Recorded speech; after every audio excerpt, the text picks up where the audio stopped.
Braced for a timid church widow, he watched her run off 2 rustlers. The letter came on a Wednesday, which I remember because that was the day I'd fixed the same stretch of fence 3 times already, and was in no mood for surprises. It was from a lawyer in Cheyenne. My Uncle Harlan, a man I'd met exactly twice and didn't much care for either time, had died and left me something. I stood out there in the cold reading it twice, the paper going soft from the wet coming off my gloves, and the word the lawyer used was property. He said I'd inherited property. Didn't say what kind. I was 49 years old and I had $112 to my name, a horse with a bum shoulder, and a 3rd share of a rented bunkhouse east of Laramie. Property sounded promising. It took me 8 days to get down to Cheyenne. The pass had ice on it, and the horse didn't like ice, which meant I spent 2 of those days waiting out a storm in a relay station outside of Rock Creek with a hostler who didn't talk much and a copy of a farmer's almanac from 4 years prior. I read the whole thing. The weather predictions were all wrong. The lawyer's office was on a street with new brick buildings going up on either side of it, the wooden storefronts looking a little embarrassed between them. The lawyer himself was a short man named Fulcher with a very clean collar and the kind of mustache that takes work to maintain. He looked like he'd been hoping I wouldn't come, or at least not this quickly. He told me to sit down. He got out a folder of papers. He explained in a way that was careful and slow, the way lawyers talk when they're trying to manage how you feel about something, that Harlan Giddings of Cheyenne, Wyoming, my mother's older brother, had died of a winter lung complaint 6 weeks prior, and that in his last will and testament filed the previous year, he had left to me, one Henry Giddings, formerly of Laramie, formerly of Rawlins before that, formerly of a string of places I wouldn't list if you asked me to. He had left to me his house. Fulcher put a deed on the table. I looked at it. I said, "A house." He said, "A house, on Crowder Street, 2 stories, corner lot in good repair." He cleared his throat. "There is, however, a complication." I said, "There always is." He said there was a tenant. A widow, name of Mrs. Nora Aldrich, who had been renting the back portion of the house, 3 rooms, a private entrance, use of the kitchen, since before Harlan's health had begun to decline. She paid her rent on time. She had maintained her portion of the property carefully. In fact, she had improved it, Fulcher said, which was more than most tenants could claim. She had a valid lease with 7 months remaining. I said, "What's she like?" Fulcher put his fingertips together on the desk. He said, "A church-going woman.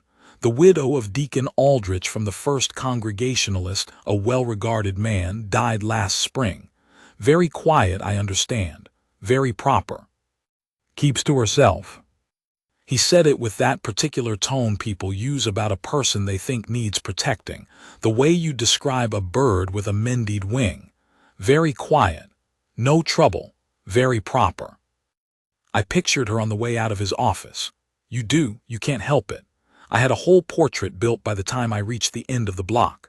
Small woman, somewhere past 50. Dark clothes because she was still in mourning, maybe always in mourning, some women are. Worried eyes, not frightened exactly, but braced, the way a woman gets who has spent years managing things on her own and has learned that the world keeps sending new problems. Thin soup. Cold hands. A deacon's wife who would look at me. A man with saddle wear on his jacket and no fixed address. Like something that had blown in off the prairie and needed to be contained. I pictured having to walk soft in my own house, watch my language, not let the doors bang. I went to find Crowder Street. The house sat on a corner lot 3 blocks off the main commercial street, which put it close enough to town to be convenient but far enough from the saloon district that the nights would be quiet. It was a better house than I expected from Harlan. White painted, 2 stories, a front porch that went across the full width and a side porch off what I guessed was the kitchen. The porch boards looked solid, recently painted. There was a kitchen garden along the south side that somebody was still tending even in November, turnips and winter squash still in the ground, the beds banked with straw. A woodpile along the back fence that was neatly stacked and substantial. Somebody was taking care of this place, that was plain. I stood at the gate for a while just taking it in. The street was quiet. A dog 3 houses down lifted its head and went back to sleep. The sun was going sideways and November cold, and it made the white paint of the house look almost orange on the western side. I was trying to figure out how to knock on a door of a house I now owned, without making the woman inside feel like I'd shown up to tell her to clear out. The law was on my side in a number of ways, but that wasn't the same as being right about it, and I've never been much for making a woman feel like she's a problem to be handled. I didn't have to knock. From the far side of the house, past the kitchen garden, past the woodpile, back near where the property ended at an alley, I heard a voice. A woman's voice. Not loud, not frightened. Flat and level in a way that made the hairs on my arm stand up a little, because that's how you talk to something dangerous when you want it to believe you're not afraid. She said, "You step 1 more foot toward that shed, and I will put a hole in you I can't sew shut." I went around the corner. There were 2 of them. Big men both, the kind that look like they've been doing rough work for a long time and have gotten comfortable with the idea that their size ought to settle arguments. The first one had a week's worth of beard and a coat that wasn't his, too big through the shoulders, wrong color of dirt on it. The second one was wearing a hat that didn't fit right, too small and canted back on his head in a way that might have been fashionable somewhere but wasn't here. You notice things like that. A man's hat ought to fit him. They'd been working at the outbuilding at the back of the property. There were fresh pry marks on the wood around the latch, fresh enough that the exposed wood was still pale, hadn't had time to weather. Whoever had done it had used something flat, a crowbar or a wide chisel. Nora Aldrich was standing 8 feet from them with a double-barrel shotgun at her shoulder, and her elbow leveled out the way someone teaches you to hold it if they actually want you to be able to shoot. She wasn't wearing a coat, just a dark dress and a kitchen apron she'd clearly forgotten to untie, and her hair had come loose on the left side and she had not bothered with it. She was looking at those 2 men the way you look at a fence, post you've already decided to split, just waiting for the mall to come back around. The bearded one said something, started to say something. She spoke right across it. She said, "I heard what you told each other. I heard you from the kitchen window. I know which one of you suggested the tack room and which one thought the bigger outbuilding was worth the trouble. You want to test whether I listened close enough to know how to use this thing. You go ahead and take that step. I'm ready." There was a long breath of quiet, the kind of quiet that has weight. The one with the hat that didn't fit him started backing up, slow and trying to look like it was his idea, which it was, just not for the reasons he'd have chosen. The bearded one watched him go and seemed to make a calculation, something in his face moving around, and then he looked back at Nora, and whatever the calculation came out to, it came out in favor of leaving. He said, "Ma'am," real quiet, and turned around. She kept the gun up until they were past the alley fence and out of sight. Then she lowered it and broke it open, right there in the cold, and tilted it to look at the chambers. I don't know why she'd fired nothing. I'd seen the whole thing, but she checked it anyway. Like she was accounting for what she'd had and what she still had, keeping a clean count. Then she looked over at me. She said, "You'd be the nephew." I said I was. She looked at me the way she'd looked at those 2 men, not threatening, just steady, taking stock. She said, "They wanted the tack. Someone in town's been losing gear out of unlocked sheds. I'd been hearing about it for 2 weeks. I figured they'd come around sooner or later. Harlan's shed has a weak latch." I looked at the pry marks on the door. I said, "Used to have a weak latch." She looked at the door. "Yes." She sounded mildly annoyed, like someone had made a preventable mistake and the someone was her. "I should have fixed it already." I said, "I can fix it." She gave me a look that I wouldn't understand until much later, weeks later, the kind of look you give somebody when they've said something that surprises you by being right. Then it was gone. She said, "You can knock if you still want to. I'll put this away and put the kettle on." And she walked back into the house. I stood there for a moment in the cold, alone in the yard with the kitchen garden and the woodpile and the shed with prime marks on the door. And I realized I had just watched a woman face down two grown men with nothing but a shotgun and a flat voice, and send them off like troublesome dogs. I went and knocked. Her name was Nora, and she was 43 years old, and she was nothing like what I had built in my head on the way over from Fulcher's office. She wasn't small, medium height, but she filled the space she stood in, if that makes sense. Good square shoulders, good posture, not stiff, just settled, like she'd been told to stand up straight a long time ago and had agreed with the advice and never reconsidered it. The kind of hands that have done actual work, the knuckles a little enlarged, the skin at the base of her fingers roughened, nails cut short and not apologizing for it. There was a scar along the left thumb, a long faded one, and she told me later it was from a canning jar that had gone wrong and not the dramatic story it looked like, which I believed, though it still looked like the dramatic story. She had gray coming in at her temples, not hidden, not apologized for, just there. Her face was even and particular, specific features, specific woman, not the sort of face you'd mix up with another one. When she was thinking something through, she had a line between her brows that appeared and went fast, like a flag in a gust of wind. The first time I noticed it, I was watching her look at the prime marks on the shed and deciding what needed doing, and I thought, that's a woman who solves things. She let me in. The house was warm and it smelled like onions cooking low somewhere and something baked that had cinnamon in it. And she poured coffee without asking whether I wanted any and set out half a loaf of bread. She'd baked that morning on a board with a knife beside it and left it there like of course, like it was obvious what a person would want, like offering otherwise would have been strange. I sat at the kitchen table and she sat across it and we talked. She told me about the house. She knew it better than I did, better than I would know it for months yet. She told me where the foundation had a soft spot developing on the north corner, where the chimney flashing needed repointing before the spring rains, that the front bedroom window had a warp in the lower left corner of the frame that let in a draft, and the trick was a rag stuffed in just there, not up at the top where you'd first look. She told me the woodshed roof had been patched twice and would need proper replacement, not patching again. She told me the kitchen pump was inclined to stick in the cold, and the trick was warm water on the handle plate first thing in the morning. She told me all of this the way you brief someone who is going to be responsible for a horse you've been caring for.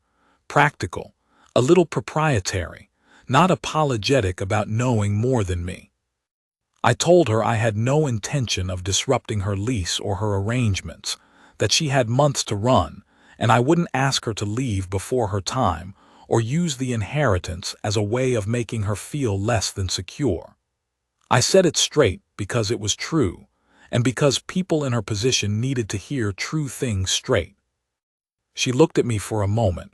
Then she said, "Harlan said you were a decent man. He said that more than once." I said Harlan, and I hadn't known each other particularly well. She said, "He knew you better than you'd think. He talked about you." I didn't know what to say to that. Harlan had been a difficult man, closed, the kind of man who doesn't hand out words even when he has them. That he'd talked to his tenant about me. I sat with that for a moment and set it aside for later. I said, "What did he say?"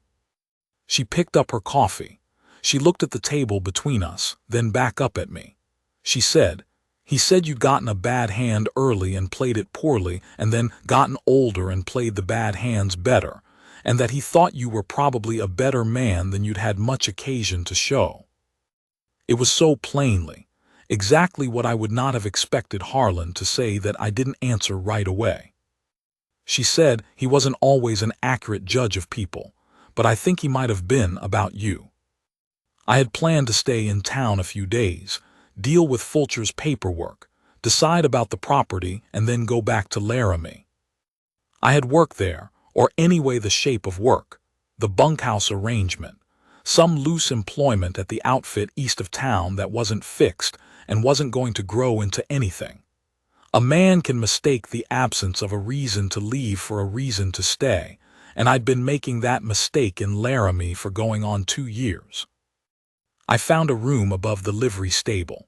The stockmen's meeting had filled both hotels and the 2 boarding houses, and the livery man offered the loft room at a rate that was reasonable because the room wasn't much. Cold, and it smelled like horses, which didn't bother me, and the window leaked wind around the frame, which did.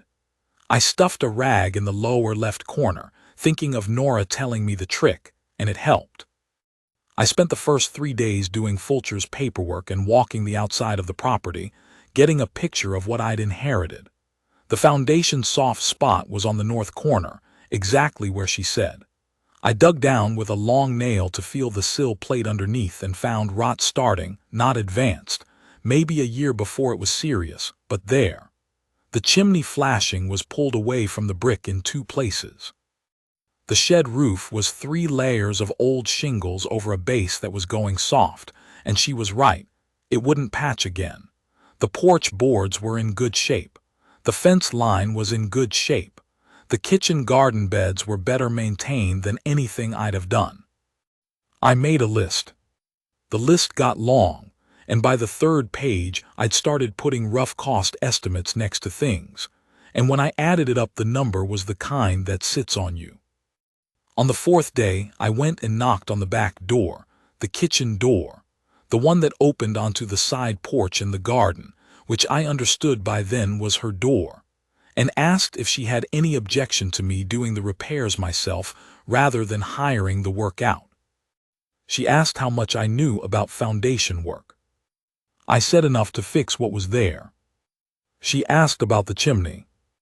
I said I'd repointed chimneys before, not often, not my preferred work, but I knew how it went. She looked at me for a moment with that line between her brows. She said, "Fulcher told me you'd been a ranch hand most of your life." I said, "Ranch work is all kinds of things. You learn what you need to." She said, "Harlan hired a man for the chimney 3 years ago. He charged for a week's work and was here 2 days, and the flashing pulled loose again by December."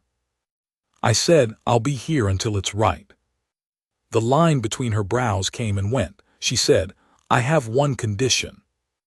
I said, "Name it." She said, "You clean up what you track in. Harlan never did, and I spent more time on this floor than I care to think about." I said, "I'm not Harlan." She looked at me with something that might have been the beginning of a smile, brief and close-kept. She said, "No. I'm beginning to think not." She told me the coffee was on until 8 in the morning, after which she made a fresh pot at noon, and if I was working on the property she'd count that as reason enough to share it. She said it like she was issuing a policy decision, not an invitation. I treated it accordingly and showed up the next morning at 7:05 with my tools. The chimney work took 3 days. I'd been honest with her, I'd done it before, not often, but I knew the business.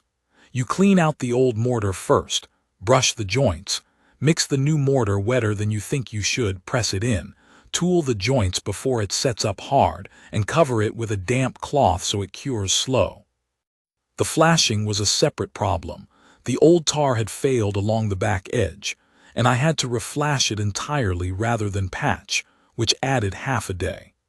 But when I was done, it was done right, and the first rain we got that week ran off the way it was supposed to without getting between the brick and the frame. I showed her, not to show off, I just thought she'd want to see what was different. She came around and looked at the base of the chimney from below while I pointed, and she tilted her head at it the way she tilted her head at most things, and she said, "That looks like it's going to hold." I said it would hold through winters, I wouldn't live to see. She said, "Good, that's how something ought to be built." The foundation work was harder and less dignified. I dug out along the north sill by hand, 3 feet down into cold ground, and when I got to the plate the rot was where she'd said it was, about a 4-foot section that had been wet too long from a drainage issue. I cut it out and sistered in new lumber, pressure treated, and while I was in there, I regraded the soil away from the house so the drainage would run off rather than pool. My knees were in cold dirt for 2 days. By the end of the second day, I couldn't straighten up fully, and I sat on an overturned bucket in the yard for a while, just waiting for my back to stop protesting. She came out with coffee and sat on the porch steps while I drank it. She said, "You're too old to do that work for 2 days straight." I said, "Probably." She said, "You should have taken a day between." I said, "Now you tell me." She looked out across the yard. She said, "Does your back do that often?" I said it did when I'd been on my knees in frozen ground for 16 hours. She made a sound that might have been agreement, or might have been the early stages of finding something mildly funny. Either way, I didn't mind it. I went back to the loft that night, and the next morning my back was fine, which is the kind of thing that surprises you at 49. You brace for worse than you get, sometimes. We talked in the mornings. That was when it happened, over coffee before I started work, or while I was doing something near enough to the kitchen window that we could talk through it without raising our voices. She was an easy person to talk to in the way that some quiet people are, where the quiet isn't empty, it's selective. She didn't fill air because she was uncomfortable. She left air because she was waiting for something worth saying. She told me about Deacon Aldrich Thomas, she called him, which sounded personal and not like a correction, and how they'd met, which was at a church social when she was 26 and already starting to think she'd missed her time. She said that was foolish in retrospect. 26 was not old, but she'd been comparing herself to her sisters who'd both married at 20 and had children before 23, and she thought she was behind some schedule she hadn't agreed to. Thomas had asked her whether she'd read any of the new pamphlets coming out of the Eastern Temperance movement, and she'd told him she hadn't, but she had opinions about the ones she'd heard described, and he'd laughed, really laughed, and she'd thought, there. I asked if the marriage had been good. She thought about it, not performing thinking, actually doing it. She said, yes, it was a good marriage. He was a good man. She said it without qualification and without sentiment, and I understood that both things were true and that she'd had time to separate them from each other, what was lost from what had been real. I said, did he know how good he had? She looked at the window. She said, he told me more than once in his way. She was quiet for a moment. He wasn't demonstrative, but when he meant something, you knew. She looked back at me. She said, how about you? Were you ever married? I said no. Not even close, I said, which was honest, because I'd been in the vicinity a time or two, but the vicinity and the thing itself are not the same, and the women in question had made the right call. She asked why I thought that was. I said I'd been hard to stay around. Not mean, I didn't think, but hard in other ways, not fixed, not reliable in the ways that women generally need a man to be. I'd spent 20 years moving from job to job and not minding the moving, and it takes a certain kind of woman to want to move with a man like that, and the kind of woman I'd have wanted generally had better sense. She said, that's an honest way to look at it. I said, it's the true way. She said, men usually aren't that honest about themselves. They usually find someone else to blame for the things that were their own doing. I said I did that for a while too. I got tired of it. By early December the list was shorter by half, and the house was in better shape than it had been in years. Nora told me so, specifically and without decoration, which I understood was not nothing. She was not a woman who handed out assessments she didn't mean. The weather turned hard. I was still in the livery loft, and the stable man had started making noises about needing the space for a cousin's family coming down from Casper, which may have been true or may have been a polite way of telling me I'd outstayed my welcome in his hay. I was thinking about the hotels, whether the stockmen had cleared out, when Nora knocked on the stable door one evening just before dark. She had brought a lamp because there was no moon. She'd walked 3 blocks through the cold with a lamp in one hand, and her coat not fully buttoned because she'd come out faster than she'd planned, And when I opened the stable door and saw her standing there, I had a moment where I didn't know what to think. She said, "There's a room." I said, "I'm sorry." She said, "In the house, upstairs at the front. Harlan used it to put things in, which is a waste, because it's a proper room with a proper window, the one you fixed, and there's a bed frame in it that I've had a mattress on since October because Harlan said he'd have it for a guest room and never did." She said all of this quickly, in the way of someone who has rehearsed an argument and wants to get through it before they're interrupted. "It's your property. It's a waste of a good room, and She stopped. She looked at the lamp in her hand like it had just appeared there. "I thought it was a waste," she said more quietly. "You sleeping in a barn." I said, "Mrs. Aldrich." She said, "I'm not suggesting anything improper." I said, "I didn't think you were." She looked up at me. She said, "There's a lock on the door." I said, "I believe you." She said, "I make a proper breakfast, 7 o'clock, coffee before that." She said it like she was listing the terms of a lease, plain and practical. "You'd have your own entrance." I said, "All right." She looked at me. I said, "I mean, yes, I'll come, thank you." The line between her brows appeared and disappeared. She said, "Good. Bring your things in the morning. I'll have the room aired." She turned and walked back up the street with the lamp. I stood in the stable doorway for a minute in the cold, watching the lamplight move away. Something had shifted, and I knew it had shifted, and I didn't try to name it. I moved into the front room on a Thursday. My gear was not much: a saddlebag, a rifle I hadn't fired in 2 years, a wooden box of tools and some papers that were deeds and receipts and a couple of letters I kept. It fit without trouble. The room was cold when I first came in, but it had a small stove in the corner, and within an hour it was warm enough. She had put a rag rug on the floor. It hadn't been there when I'd fixed the window. The rug was blue and green in a worn braid pattern, and it covered the bare boards between the door and the bed. And I stood and looked at it for a moment, and then I went and made up the stove and didn't say a word about the rug. But I noticed it. We found a rhythm without talking about finding it. She cooked supper in the evenings, and there was always enough for 2, and I showed up at the table at the time it was ready without either of us establishing when that time would be. I figured it out by listening for sounds from the kitchen. After a week I knew her schedule better than I knew my own. The way she moved through the afternoon, the particular sound the kitchen door made when she was getting close to setting the table. I chopped wood in the mornings. She kept the inside. I kept the outside and the repairs. It divided so naturally it wasn't a decision, just what we were each suited to.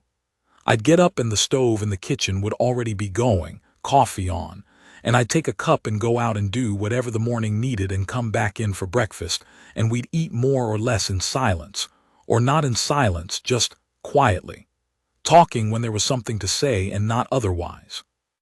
I had not lived like that before. I'd lived in bunkhouses and relay stations and camp, and one brief bad period in a rooming house in Rawlins that I do not recommend. What I had not lived was in a house, a real house with a kitchen and a stove and a woman who knew how to keep it running and didn't require anything of me that I couldn't give. It was disconcerting at first. I kept bracing for the catch. There wasn't one. In January, she had a spell of illness. Not serious in the end, but it scared me when it was happening. She came down to breakfast one morning looking wrong, that particular pallor that means something's working on a person from inside, and by noon she had a fever, and by evening she was in bed and not inclined to argue about it. I had lived enough years to know the difference between sick that gets better and sick that doesn't, and I didn't know which this was going to be, and I spent 3 days being more afraid than I'd been in a long time. I kept the stove in her room going. I made soup, which I'm passable at, nothing fancy, but it was hot and it was broth, and I brought it in at intervals and she ate some of it. I sat in the chair in the hallway outside her door the first night, and didn't sleep much, and felt about 15 years old. She was better by the 4th day. Up out of bed on the 5th, though still pale and moving carefully, and I told her to sit down, and she told me she was capable of determining when she needed to sit down. And I said I knew she was capable of it, but it seemed like she might make an error in judgment, and I'd rather she sat down anyway. She looked at me for a moment. She sat down. She said, "You slept in that hall chair." I said I didn't sleep much. She said, "I could hear you out there." I said, "I'm sorry, I didn't mean to wake you." She said, "You didn't wake me. I couldn't sleep either." She had her hands around a cup of tea and she looked at them. "I could hear you breathing. It helped." I didn't answer right away. The kitchen stove was ticking over and it was cold outside, the window showing white sky. I said, "Good." She looked up at me. Her face still had that pallor, but her eyes were clear and present, and she was looking at me with something I didn't try to identify. She said, "You were worried." I said, "Yes." She said, "About me?" I said, "That was generally the direction of it, yes." The line appeared between her brows. She said, "Nobody's been worried about me in a while." I said, "Well, now they are." She looked at the table. A small thing moved in her face. She said, "I'd forgotten what that was like." February was the coldest month. We were inside a lot. We played cards at the kitchen table some evenings, nothing gambling. Just a two-person game she knew that I didn't, and she had to explain it to me twice before I understood how the scoring worked. She beat me reliably for 2 weeks, and then one evening I won and she looked at her hand and then at mine and said, "You understand the game now." I said, "Took a while." She said, "You had to see enough hands to see the pattern." I said, "That's generally how learning goes." She dealt again. She asked me once, during one of those evenings, what I'd wanted to be when I was young. Not what I'd done, what I'd wanted. It was the kind of question that catches you off guard because nobody had asked it in so long. I thought about it. I said, "I wanted land, my own land. Not worked land, but mine, my name on a deed." I turned a card over. "My father rented his whole life, never got ahead of it. I thought I would do different." She said, "What happened?" I said, "Spent 20 years thinking the next job would set me up for it. Next job never did." She said, "And now you've got a deed with your name on it." I said, "On a house I inherited. That's not the same thing." She said, "Why not?" I thought about it. She had a way of asking why not that made you stop and examine what you'd assumed. I said, "I suppose it isn't the same." She said, "No, it isn't." She set down a card. "You have property now. That's a beginning, not an end." I said, "A beginning, at my age?" She said, "Men decide things are over before they are. Women can't afford to, so we don't, and sometimes that turns out to be the better approach." I said, "Is that what you've been doing?" She looked at me over her cards. "What?" I said, "Deciding it's a beginning, at your age." She was quiet for a beat, then she said, "I've been thinking about it." March brought mud, and then a brief warm spell, and then mud again. The shed roof couldn't wait any longer, so I stripped the old shingles off and put down new decking and new shingles over the course of a week. It was the kind of job that's hard to stop in the middle of, because once you've stripped the thing you've committed to finishing it. So I worked long days and came in late and ate whatever was on the back of the stove. One evening I came in and she had made an actual supper.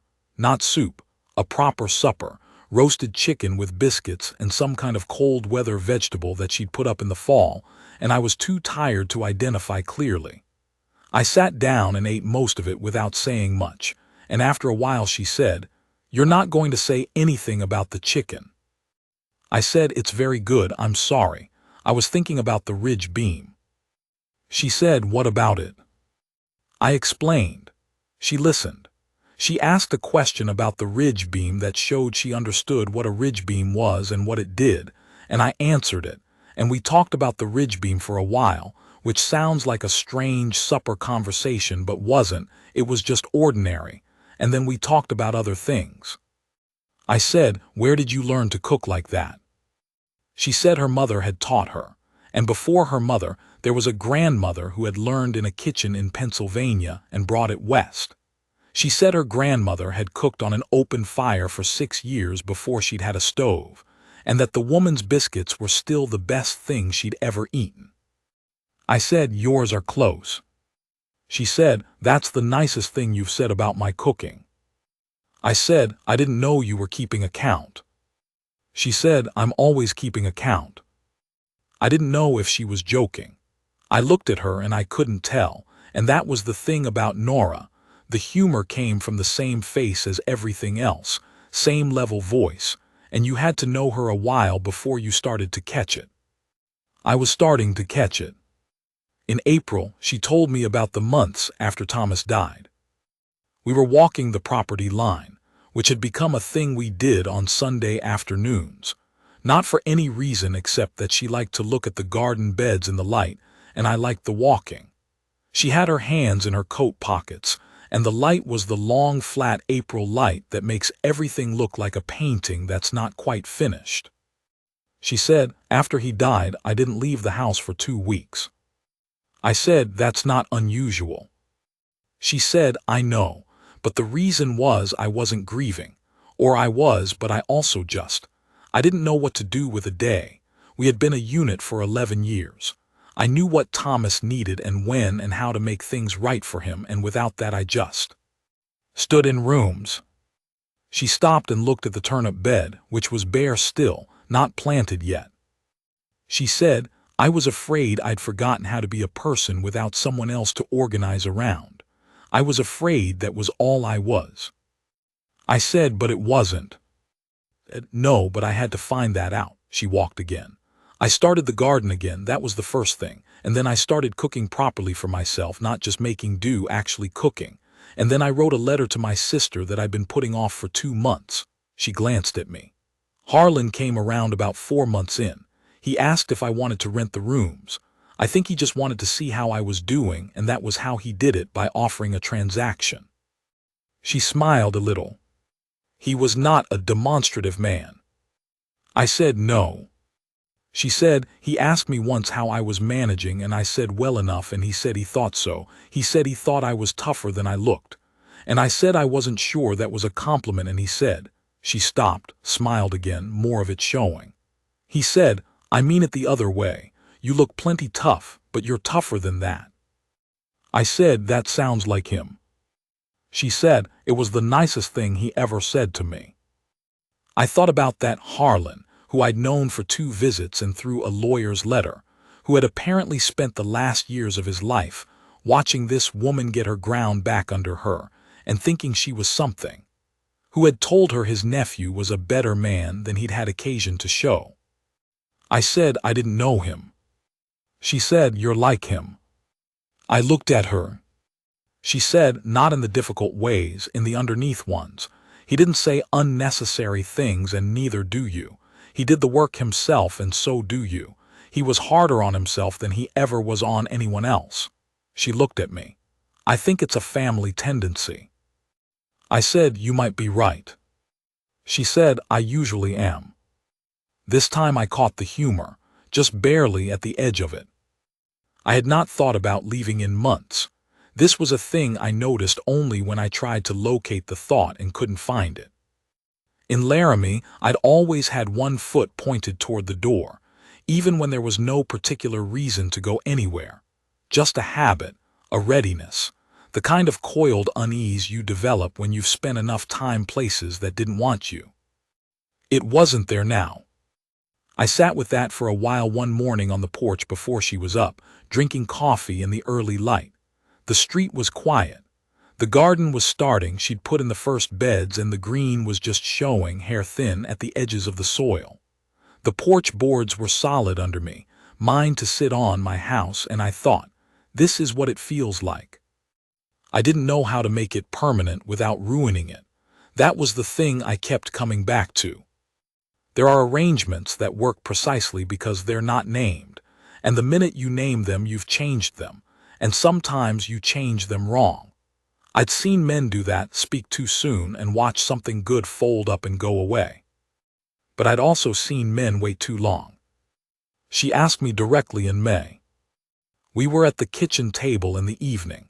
She'd been sewing. She did a lot of sewing, mending, and some finer work for people in town who paid her for it. And I'd been reading the week-old newspaper, which was how you got news out here. And she set the sewing down and she said, "Henry." I looked up. She said, "How long are you planning to stay?" I said I hadn't decided. She said, "The house is finished." I said, "There's still." She said, "The house is done." "You know that." She said it with no edge, just plain. "I'm asking how long you're staying, not because I'm asking you to go. I'm asking because I would like to know." The lamp was on the table between us. The window was dark. Outside I could hear a dog somewhere, 3 streets over, and then nothing. I said, "That probably depends on whether you want me to." She said, "I wouldn't have asked if I didn't want an answer." I said, "Nora." It was the first time I'd said her name without the misses, and I hadn't planned it. It just came out that way. I have been trying to figure out how to say something for the better part of 2 months. She said, "Say it then." I said, "I don't want to leave. I don't have any reason to leave, and I don't want to. I want to stay here, in this house. If that is—" She reached across the table and set her hand on mine. Not tentative, not soft. Solid and warm and certain, like she'd decided it, like she'd known what she was going to do before she asked the question. Her hand was rougher than most people expect a woman's hand to be, and I had always liked that about it, the roughness of it, the realness of it. She said, "Harlan told me you were a man who'd gone a long time without being seen for what he was. That people looked at the surface and stopped there." I said, "He said that." She said, "I think he was right." Her hand stayed where it was. "I've been watching you for 6 months. I've watched how you work and how you think and how you treat things that are in your care. I've watched how you are when something's hard and how you are when something's good." She said it plain, like a report, like she was telling me the truth about a survey she'd done and wasn't going to flinch from the results. "You are exactly what I see. There's no different man underneath it trying to get out. You are just—" she paused. "Solid. You are a solid man, and you have been handed less than you deserved for a long time, and I would like—" She stopped. She looked down at our hands. She said quietly, "I would like to be the person who stops that." The lamp burned between us. The dog outside had gone quiet. The house was warm and the night was outside it, and her hand was on mine, and it had been so long since anyone had looked at me and said, "I see you." Not who I might be or who I should have been. Who I was. The solid thing underneath all the drifting and the bad hands and the years of being looked past. I turned my hand over under hers and held it. I said, "I'd like that too." She looked up at me. The line between her brows was there and then it was gone, and in its place was something steadier, something settled. She said, "Then stay." I said, "I'm staying." She held my hand for a moment more. Then she let go and picked up the sewing again, and I looked at the newspaper without reading it, and neither of us said anything else, and it was enough. It was all of it, in that quiet, in that kitchen, more than enough. We married in June. At her church, on a Saturday morning when the weather was clear, and the light came through the east windows, and made the dust in the air look like something deliberate. There were people from her congregation and a few people from town I'd gotten to know, and one man from the hardware who shook my hand so hard I felt it for 2 days after, and said he was glad I'd fixed the chimney on that house, because Harlan had let it go for years. I wore a suit I'd bought from a man at the dry goods store who'd had it made, and then changed his mind about something and sold it to me at half price. It fit well enough.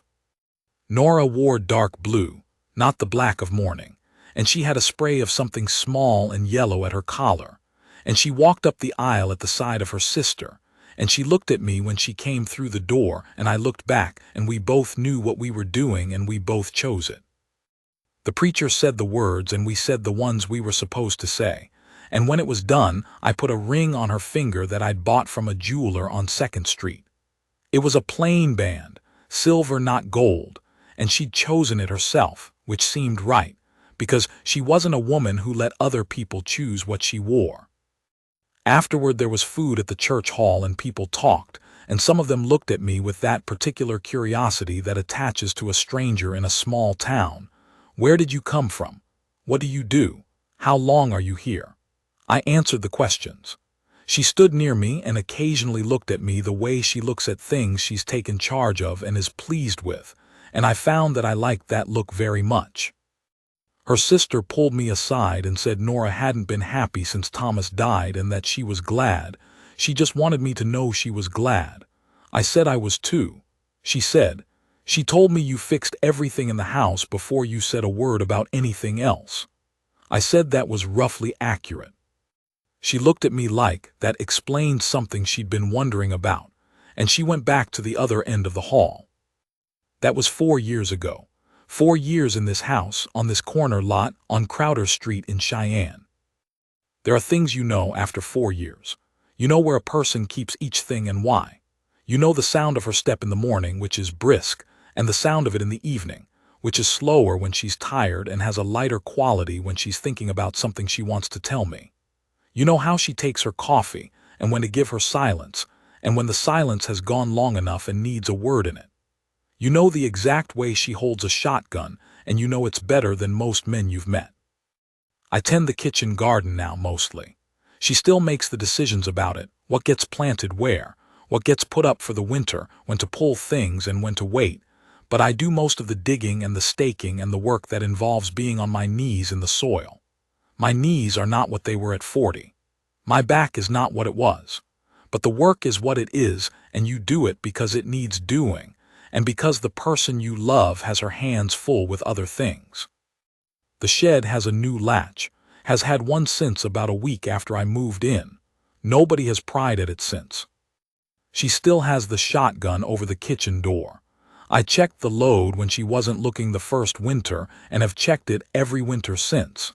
I do not think she needs me to check it. She is perfectly capable of tracking that herself, has been doing it since before I arrived. But she lets me do it, which I understand is not nothing, and when I climb up and check it, she goes on with whatever she's doing in the kitchen and doesn't make a thing of it, and I climb down and we go on. There's a man who lives down the street who made a remark once about the widow and the drifter, said it in a way that was meant to be small. I heard about it from a man at the hardware who seemed to think I'd want to do something about it. I said I didn't figure I needed to. The hardware man seemed surprised. But that winter, the man down the street had a problem with his roof, and I helped him fix it because that's what you do. And by spring, he was tipping his hat to me when we passed on the street. And by fall, he invited us to a supper at his house. And Nora went and I went, and the remark was a long time ago and nobody needed to carry it. I attend her church on Sundays. This surprised me about myself. I'm not a religious man and I have not become one, but it's her church and the people in it are her people and the pew is warm, and the preacher is a man who has earned what he says and doesn't say more than he's earned. Some Sundays he says something that lands on me in an unexpected place. I don't say that to her, not in so many words, but I think she knows. One evening last summer she told me something.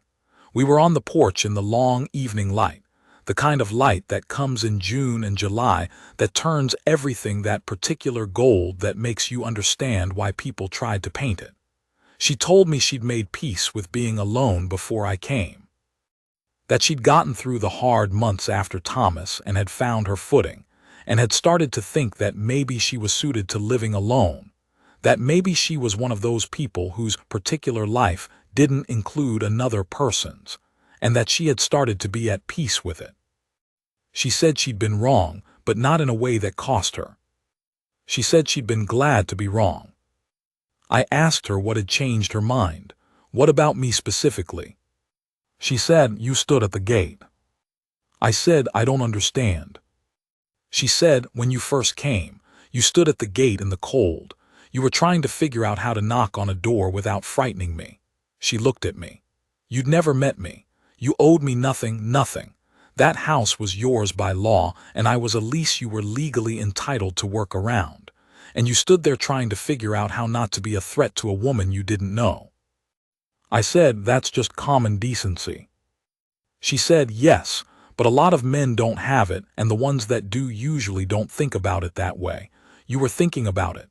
She turned and looked at me the way she looks at things she's assessed and is certain of. "I saw you standing there.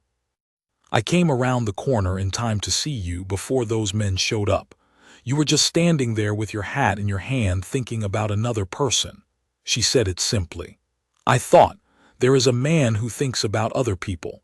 And then, after, I thought, I wonder if anyone thinks about him. I said, "Not in a while." She said, "I know." She was quiet. I thought it was a shame. I thought somebody ought to. The sun was going down. The street was quiet. Her shoulder was against mine on the swing, and I could feel the warmth of her through my sleeve, and the light on the corner of the house was the color of old gold, and the garden was in good order, and the woodpile was stacked for winter, and I had nowhere on earth I would rather have been. I have had a life. Long parts of it hard, short parts of it good, and a stretch in the middle that was just empty in the way that starts to feel normal if you let it go long enough. I worked hard and I did not get what I worked for, and I moved on, and I worked again, and for a long time the scorekeeping came out wrong. A man can get so accustomed to that he stops noticing it. He starts to think that's just the weight of a man, carried everywhere, all the time, the sense that he came up short somewhere and can't find where. And then, her hand found mine on the arm of the swing. She didn't look over, just reached and took it, natural as breathing, the way she does 100 times without thinking because it's become just what her hand does when mine is near it. Her hand was warm and solid and real. There is a weight that comes off a man slow, the way ice goes out of a river in the spring, so gradual you don't mark the day it happens. You just notice one morning that the water runs clear when a good woman chooses him, not out of need, not out of having no other option, out of seeing what's there and deciding it's worth staying for. She had seen it. She had said so. I am somebody's person to think about. That is not a small thing. After the years I had, it is not a small thing at all. The light finished going and the first stars showed up and we stayed on the porch until the cold came in, and then she said it was time to go inside, and I said it was, and we went. That was enough. That has always been enough. I want to go back, because there are things I've skipped over that deserve more than a sentence. The first winter, for instance. A man can say, the winter was cold and leave it there, and if he's talking to someone who spent a winter in Wyoming, nothing more is required. But the first winter I was in that house was particular, and not just for the cold. It was particular because it was the first winter in a long time that I was inside something instead of waiting for something to end. I had always been a man who waited out winters. You get through them. You bank down and move as little as possible, and you get through it and come out the other side, and that's that. Winters were something that happened to you, like a long illness, and the best you could do was not be too depleted when it was over. That first winter in the Crowder Street house was different, and I noticed the difference before I could name it. It was the smell of it, partly. A house that is lived in by a woman who cooks has a smell in winter that a bunkhouse does not have, that a loft above a stable does not have. It's not one thing, it's layers. Wood smoke and something always on the back of the stove and dried herbs in the kitchen, and the particular cold, clean smell that comes in when someone opens a door from outside. It sounds like a small thing. It was not a small thing. It was the smell of being somewhere. I started building things. I don't know what else to call it. I started making myself useful in ways that went past the list. I built a new shelf in the kitchen, a proper one with joined corners rather than nailed brackets, because the shelf that was there was pulling away from the wall and had been for some time. I built a boot jack for the back porch, which sounds minor, but she'd been having to use the edge of the step to pull her boots off, and the step edge was wearing down on one side from it. I built a small bench for the foot of the stairs where coats could be laid over it and boots stood under, which is a thing you need in a house where two people are coming in from outdoors regularly, and the mud follows them. She didn't comment on these things, not at first. She used them. She'd see a new thing and she'd use it, and that was the comment. After the bench appeared, she moved the coat hooks 2 feet to the left so the coats would hang above it rather than across the room, which I understood as agreement that the bench was correct and the layout should reflect it. We did not discuss this. It just happened.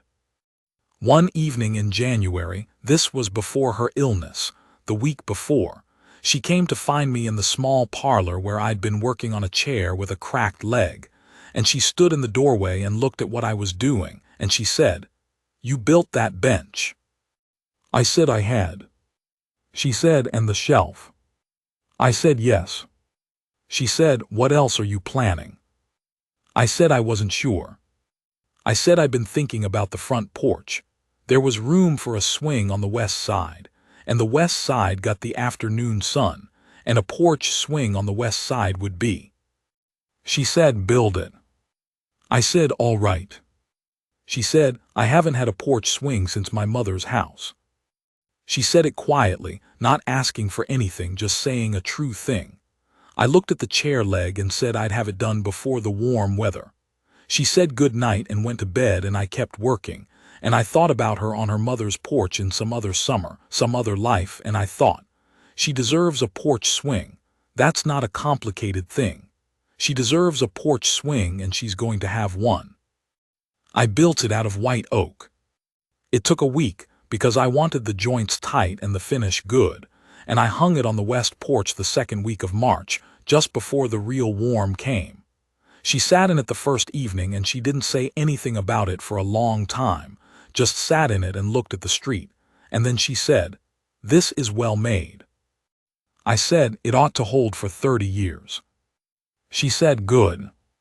We sat in it most evenings that spring and summer. We still do. There was a man named Cutter who worked at the freight office on the east end of town, and I want to tell you about him because he's part of the picture. He was there when I first came to Cheyenne, a big man with a wide face and a habit of standing too close to whoever he was talking to. He'd had some arrangement with Harlan, something about the shed. I heard this from the hardware man later, vaguely. Harlan had stored some freight goods in the shed from time to time in some kind of informal deal, and Cutter had had access to the shed for that reason. And after Harlan died and the arrangement ended, Cutter had apparently not fully absorbed that the arrangement had ended with him. That was what had been behind those 2 men in the yard, not random rustlers. Cutter had sent them, or if not sent them, had said something to them about the shed and what was in it, and the fact that the woman there would give no trouble. I found this out from a man at the feed store in February, who told it to me sideways, in the way of someone who's not sure how much to say and is feeling his way along. I let him say what he was going to say, and I thanked him, and I went home and thought about it. I thought about Nora facing down those 2 men, how steady her elbow had been, how flat her voice had been. I thought about Cutter, apparently having told someone she would give no trouble. The next morning, I went to the freight office. Cutter was behind the counter. He was a little surprised to see me, which told me he knew who I was, which confirmed what the feed store man had told me. I said, "I own the house on Crowder Street. The shed on that property is mine, and there's nothing in it that belongs to anyone else, and there's never going to be." I said it without raising my voice. "Whatever arrangement you had with my uncle, it ended when he died. I want to be sure you understand that." He looked at me. He was the kind of man who looks at people to see if he can make them nervous. I let him look. He said, "I don't know what you're referring to." I said, "I think you do. I'm not here to argue about it. I'm here to say it once clearly and then not say it again." He said, "That widow runs her mouth."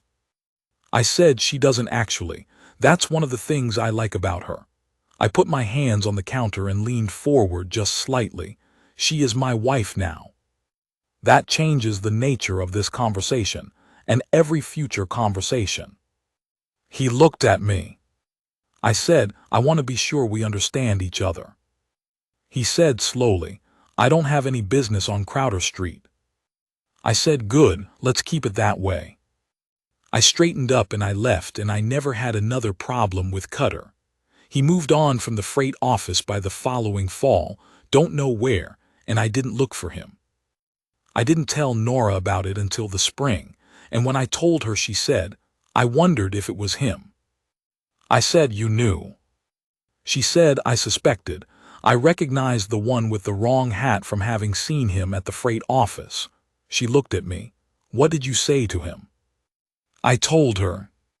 She said, "Good." She picked up her sewing. "I could have gone myself." I said, "I know." She said, "But I'm glad you went." I said, "I know that too." She looked at me over the sewing, that level look, and said, "You're learning." I said, "Trying to." Her sister came to visit in the fall of our first year, which was the year before we married. Evelyn, 2 years younger than Nora, a woman who talked at twice the speed and had opinions about everything, and delivered them with tremendous goodwill, so that you couldn't object even when you disagreed. She came for a week and stayed 10 days, and during that time I learned a great deal about Nora that Nora herself would never have told me. I learned that as a girl Nora had been the stubborn one, the one who would dig in and refuse to move, which anyone who'd spent 20 minutes with her could have guessed. I learned that she had wanted to be a teacher before Thomas, had taken some instruction toward it, had set it aside when she married because a deacon's wife in that congregation didn't teach school. It simply wasn't done, and she had never quite set down the loss of it. I learned that she had been afraid of horses until she was 30 and had taught herself out of it by a method Evelyn described as just going to the livery every morning until they stopped scaring her, which also sounded like Nora. I learned that she cried. I hadn't seen it in all those months. Evelyn said she cried when she was angry, not when she was sad. That was just her particular wiring, and she had cried a great deal in the months after Thomas died, and all of it from the anger she'd told me about, the fury at him for leaving. Evelyn said it so matter-of-factly, like it was just a fact about her sister, not a criticism, and I filed it away and thought, if I ever make her cry, I'll know it's bad. I also learned from Evelyn, though not directly, that Nora had written to her about me. I gathered this from the way Evelyn asked me questions, the ones with the shape of already knowing the answer built into them, and from one comment Evelyn made while we were all three eating supper on the 4th day. "You're exactly as she described you." Nora said, "Evelyn." Evelyn said, "What? It's true." I said, "What did she describe?" Evelyn said, "A man who doesn't talk unless he has something to say and doesn't leave until the work is done." I looked at Nora. She was looking at the table. I said, "I'll take it." Evelyn looked between us and smiled to herself and went back to eating, and Nora looked up finally and met my eyes, and the line between her brows came and went fast, and I thought, she's been thinking about me the way I've been thinking about her all those months. It was a strange comfort that. The second year we had a dry summer, and the kitchen garden was hard going, the soil cracking in the heat by mid-July, and needing water twice a day if you wanted anything out of it. I built a rain barrel system off the eaves of the shed, nothing complicated, a barrel and a pipe and a spigot, and I ran a soaker hose along the main beds so she could water from the barrel without having to pump and carry. She looked at it for a long moment when I showed her. She said, "When did you do this?" I said I'd done it over 2 mornings, while she was doing the church sewing circle. She said, "I didn't notice you were up early." I said, "You sleep deep when you're tired." She said, "I haven't been sleeping deep." I said, "You have been this week. I think you were wearing down." She looked at me in that way she does when I've said something she wasn't expecting. She said, "You were watching whether I was sleeping." I said, "Not on purpose, I just notice." She was quiet for a moment. She said, "What else do you notice?" I said, "Enough." She said, "That's not an answer." I said, "You're tired on Thursdays because Wednesday you do the heavy baking. You're better on Saturdays. You eat less when you've had a hard conversation, which I know because you push things around more than you eat them. You read when something's bothering you, usually the Bible, specifically Psalms, which you'd probably say was piety, and I'd say is also the section where the writer is allowed to be angry, which suits you. She stared at me. I said, "You asked." She said, after a moment, "Nobody has ever paid that much attention to me." I said, "I don't know how not to." She looked at me for a long time. Then she said, "Come to dinner," in a voice that was careful, and we went in and sat down and ate, and neither of us said much, but the air in that kitchen was full of something, and it was good. The church has a preacher named Whitmore who has been there since before I came to town and will be there, I suspect, long after I'm done with things. He is a small man, slight, with very direct blue eyes that give the impression of someone who has been looking carefully at things for a long time and has gotten very good at it. He and I do not agree about everything. About some things, we've had long conversations on the porch after Sunday suppers that Nora hosts twice a year, and he gives his view, and I give mine, and neither of us converts the other, which both of us seem to find acceptable. He told me once in the second year, after one of those suppers when Nora had gone inside to deal with something, and it was just the two of us, he said, "She's different." I said, "Then what?" He said, "Then before you came. She was managing well. She's a capable woman and she was managing. But there's a difference between managing and living. She's living now." I said I was glad to hear it. He said, "What about you?" I said, "What about me?" He said, "Are you living, or are you managing?" I thought about it. He was a man it seemed wrong to answer carelessly. I said, "I think for the first time in a long time I'm living." He said, "Good." He said it simply, with conviction, like he'd been waiting to be able to say it. He asked me once what I believed about God, which is a question most preachers eventually ask and which I generally evade, but I didn't evade it with him. I don't know why. I said, "I believe something is in charge of more than I am. I'm not sure what else." He said, "That's a start." I said, "Most days it feels like enough." He nodded. He looked out at the street. He said, "In my experience, the men who have had hard lives and come out of them still willing to be decent, that's evidence of something. I don't know what to call it. But I don't think it's nothing." I said, "I hope not." He said, "She chose you. For what it's worth, and I think it's worth something, I've known her 11 years, and she does not choose carelessly." I said I knew. He said, "Make sure you keep knowing it." I said I would try. I want to say something about what it is to be chosen by someone who had a good life before you. Some men marry widows and spend their whole time being compared to the dead man and coming up short. I've seen that. The dead man gets to be everything good because he can't show his faults anymore, and the living man carries the faults the dead man would have had too if he'd lived long enough. Thomas was not a ghost in my house. He was a memory that she'd made peace with, and she'd done that work before I arrived, which was a thing I was grateful for, which she knew I was grateful for.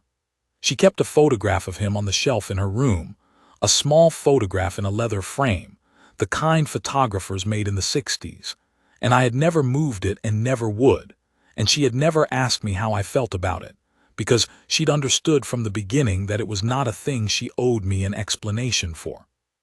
She loved him. I think that clearly. She loved me now, differently, a different life and a different love, and both things could be true without one canceling the other. That's what she'd told me about the anger. She'd been furious at him for dying and she'd missed him, and both things were true at once. She had learned to hold two truths at once. That's a thing she'd done herself in those 14 months alone, worked out how to do that. I benefited from it. She looked at me without comparing. That was the thing. She looked at me and saw me, just me, the person in front of her, and she decided about me based on what I actually was. Not what I wasn't, not the ways I differed from someone else, not the gaps I left where someone else had been. I had not been seen that way in a long time, maybe ever fully. It is a tremendous thing to be seen fully. A man doesn't know how much he's been bracing against not being seen until someone sees him and the bracing comes out of him all at once, and he realizes how much of his energy has been going into that posture. All those years. All that holding myself in a shape that protected me from the fact that I was invisible. She made me visible. That's the only way I know to say it. And the rest, the porch swing and the kitchen and the garden and the church on Sundays and the card games and the long evenings and the weight of her hand on mine and the sound of her in the house in the mornings. All of that is what visible looks like when you're living inside it. 3 years into the marriage there was a hard spring. Not hard in the marriage was steady, is always steady, but hard in what it brought. Her older sister, Margaret, the one who'd married first and young, her husband died in March, a farming accident, and Margaret was left with 3 children under 10 and a farm in Colorado that was too much for her alone. Nora went to her. Of course she did. She went for 3 weeks and then she came back, and 3 days later she went again for another 2 weeks. I ran the house. I ran the garden. I made a reasonable soup and a passable biscuit, and I kept the woodpile up, and I wrote her letters twice a week. She wrote back every time.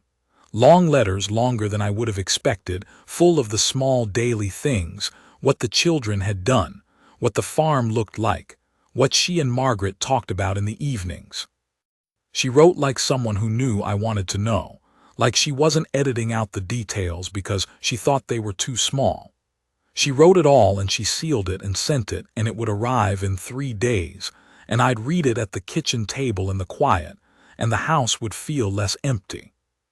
When she came back from the second trip, she stood at the kitchen door and I opened it, and she came in and she put her head against my chest and her arms around me and stood there for a minute, not crying, just tired, just needing the solid thing, needing to be back. I held on. After a minute she stepped back and looked at me and said, "Margaret's going to sell the farm. She's going to come here, Cheyenne.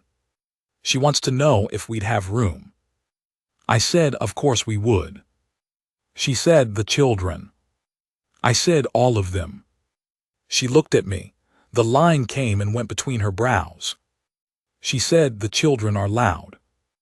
I said, "I know what children are." She said, "You be all right with it."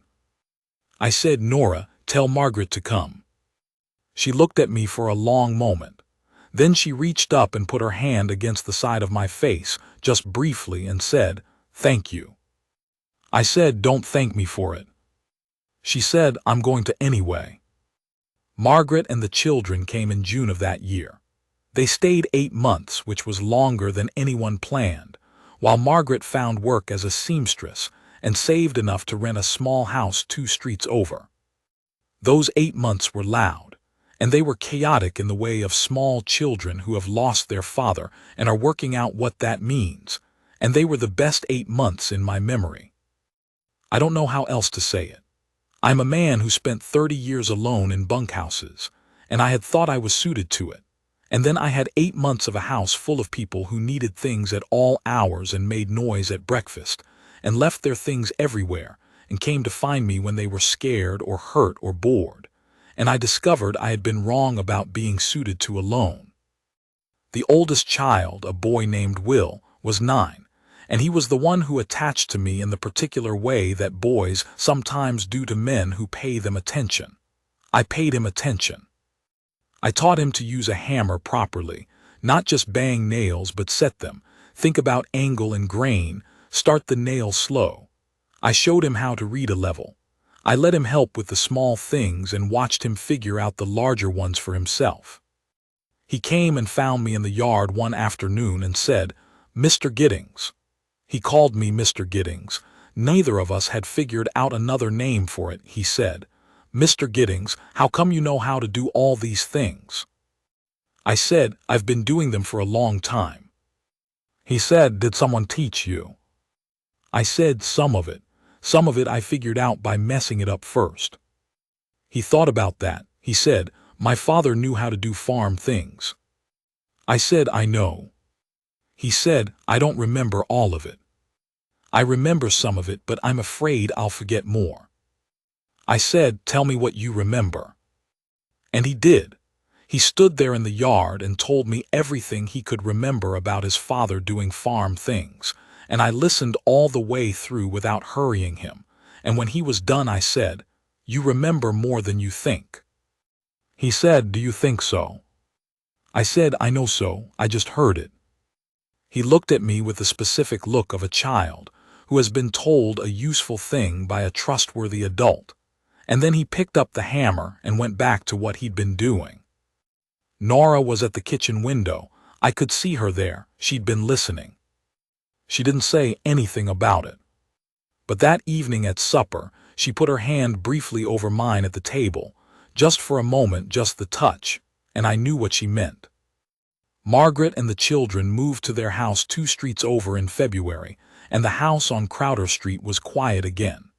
Not empty, not quiet the way it had been in those first days when I was still a stranger in it, but the particular kind of quiet that comes after something full and takes a little settling into. I missed Will.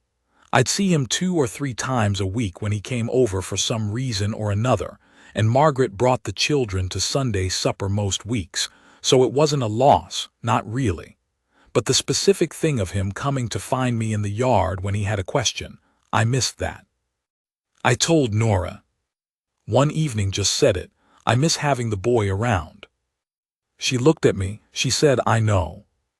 I said, I didn't expect that. She said, children do that. They get into the spaces you didn't know you had. I said, I'm 53 years old. She said, what does that have to do with anything? I said, I thought I was past the point of. She said, men decide things are over before they are. I told you that. I said, you did. She said, Will is not going anywhere. He'll be here, probably more than Margaret would prefer. She looked at me. And there are things in the future that can't be predicted. I said, what does that mean? She said, it means I am 48 years old and certain things are unlikely, but I'm not going to make categorical statements. She picked up the sewing. I'm just saying that you do not need to be 53 and act like the interesting part is over. I looked at her. She met my eyes briefly over the sewing, and the line came and went between her brows, and she went back to her work. I turned that over for a while. I said, are you telling me something specific? She said, I am telling you not to count yourself finished before you are. That's all I'm saying right now. I thought about that for the rest of the evening and I didn't press it, because she would say what she had to say when she had it ready, which was the only pace at which she ever said anything. 3 weeks later she told me, and I will tell you this, I am 53 years old and I sat at the kitchen table in the morning light and I looked at my wife and I felt something break open in me that I didn't have a name for, and I sat there for a long time before I trusted myself to speak. I said, are you all right? She said, I'm fine, I'm better than fine. She looked uncertain for the first time I could remember, uncertain in a way that was about me, waiting to see what I was, and I reached across the table and took her hand and held it. I said, this is.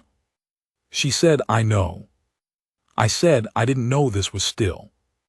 She said, apparently it is. I said, are you? She said, Henry, she squeezed my hand, I'm happy about it, are you? I said, I'm, and I stopped because the word I had was not a word I would have thought I had in me, and I said it anyway. I'm overwhelmed. She looked at me. I said, in the good way, completely in the good way. She said, good. She turned my hand over in hers. Then that's settled. This is where I am. 53 years old. A house with my name on it and a woman who chose me, who sees me, who thought somebody ought to and decided to be the one. A porch with a swing I built to last 30 years. A kitchen garden with turnips in it that I still think are overrated, but I grow them because she likes them. A boy 2 streets over who comes to find me in the yard when he has a question. A child coming in the spring. A shotgun over the kitchen door. A preacher on Sundays who makes me think. A lock on a shed that holds. A woman who stood 8 feet from 2 large men, with a flat voice and a square elbow, and told them she was ready, and was. I stood at a gate once, braced for a timid widow, trying to figure out how not to be a threat. I got it backward, which is probably the best thing that's ever happened to me. She saw me from a kitchen window. She thought, someone ought to think about that man. She was right to think it. I am thought about now. You do not know, until you have it, how much you needed it, how much of your life you spent braced against not having it, and how much it costs to carry that brace, year after year, and how different the walking is when you can finally put it down. I put it down. I put it down at a gate on Crowder Street in November, braced for a timid widow, and a woman with a shotgun and a kitchen apron, and the most even voice I'd ever heard face down 2 large men, and turned around and told me I could knock if I still wanted to. I knocked. I am glad I knocked. I am glad every morning that I knocked. There's one more thing I want to say about Harlan. I went to his grave in the 3rd month I was in Cheyenne, before the marriage, before I'd even named to myself what was happening between Nora and me. It was early morning, the town quiet, the graveyard at the edge of the church grounds where the grass was yellow, and the markers were a mix of carved stone and plain wood, the wood ones going gray and soft at the edges with weather. His stone was simple, his name and his dates and nothing else. Harlan had not been a man for flourishes. I stood there for a while. I didn't know what I wanted to say, if anything. I hadn't liked him much. He'd been difficult, closed, the kind of man who made you earn every small thing. He'd paid me nothing particular in the way of regard on those 2 visits, and I'd returned the favor. But he'd talked to his tenant about me. He'd said I'd played a bad hand poorly and then learned to play bad hands better. He'd said I was probably a better man than I'd had occasion to show. He'd left me the house. I don't know if he intended it as a gift. Men like Harlan don't think in those terms, usually. He had no children, I was the nearest blood, it was the logical place for the property to go. But he could have sold it. He'd had the time. He'd had the health for it, the lawyer said. He'd been slow in declining, and he'd had all of last year to put his affairs in order. He chose not to. He left it to me. And he'd put a woman in it first, and told her I was decent, and told her more than that.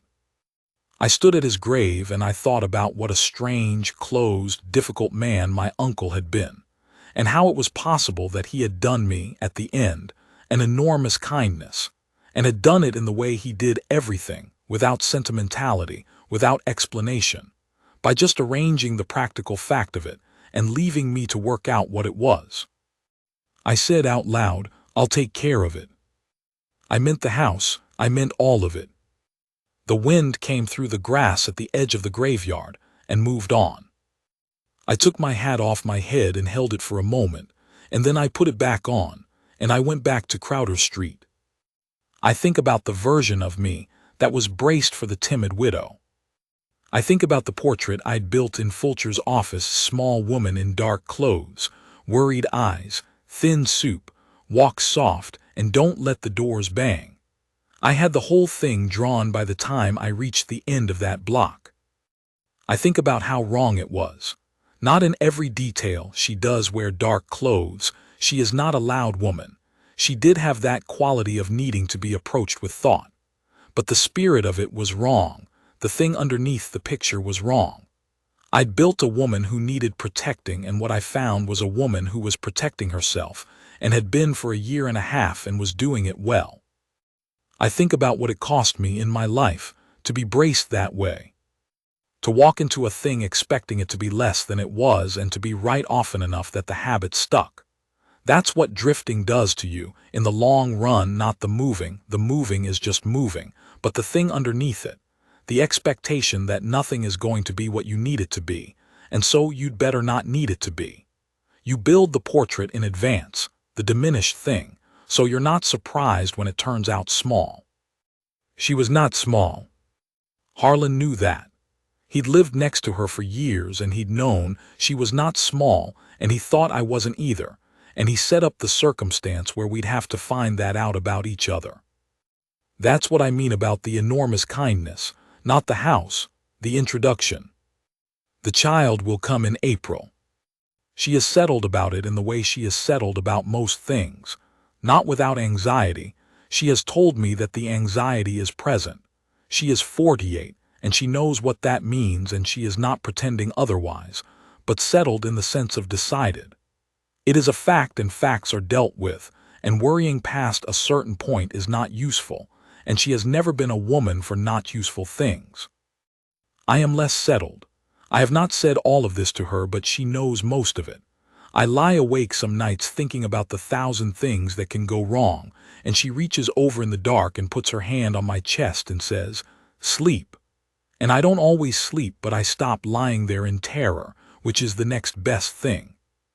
She told me once at the end of a long conversation about it, "You have been a careful man your whole life.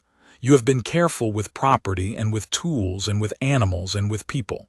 You are going to be careful with this. That's all it takes." I said, "That's not all it takes." She said, "No, but it's the part you can do. The rest is not up to us." I said, "I know that." She said, "Then stop trying to manage it." I said, "I don't know how to stop trying to manage it." She said, "I know, but you can try." I am trying.